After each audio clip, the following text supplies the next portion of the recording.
Was Ford CFO John Lawler. We saw that the arc to a scaled, profitable business was a long way off, 5 years plus out. And so what we've decided is that we're going to reallocate our capital. We're going to focus on L2 plus and L3 driver assistance technologies, where we can give our consumers time back in their vehicle in the near term and give them a better experience. And we think that that's going to be a much more profitable scaled business in the near term. Today, the group recorded an $827 million net loss in the third quarter. That was partly due to costs related to its autonomous vehicle unit. It's joining Volkswagen in taking a sharp turn away from fully autonomous driving, and they are shutting down the Argo AI unit they both backed. But what about that argument that self-driving cars are the future?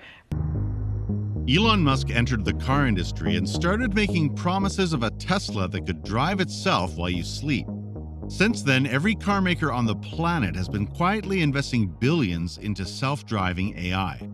But level 4 autonomy is a very difficult problem to solve and can also be dangerous. And the Ford CEO has confirmed this with some very unexpected news. Level 1 autonomy is where the car can control itself under certain conditions, such as cruise control on the highway. Level 2 autonomy is where the car can do more things, such as changing lanes and parking by itself.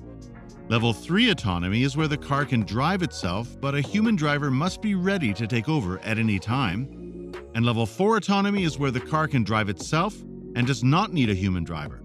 Then there's Level 5 autonomy, which is where the car can drive by itself and is better than a human. Most cars on the market today are Level 1 or 2. Tesla's autopilot system is probably the closest to Level 3, but it still requires a human driver ready to take over. There are no Level 4 or 5 cars on the market today. While the automotive industry has invested heavily into autonomous vehicle technology, the truth remains that Level 4 autonomous technology is still some time away. Ford CEO Jim Farley recently admitted this, noting that while the company believes full self-driving is achievable, it won't happen anytime soon. He said, "It's estimated that more than $100 billion has been invested into the promise of Level 4 autonomy, and it's still a problem to be solved." For the first-of-its-kind manslaughter trial of a Tesla driver in Los Angeles for a fatal crash caused by the car's autopilot feature. The driver exited a freeway in a Tesla Model S, ran a red light, and crashed into a Honda Civic. The crash killed a couple on a date and is set to define the legal responsibility of a human driver when operating a self-driving car.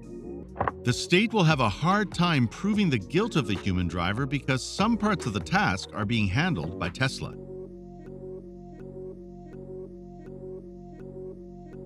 Ford is applying for a patent on technology that, in theory, allows cars to turn the car in itself. Yes, you heard that correctly.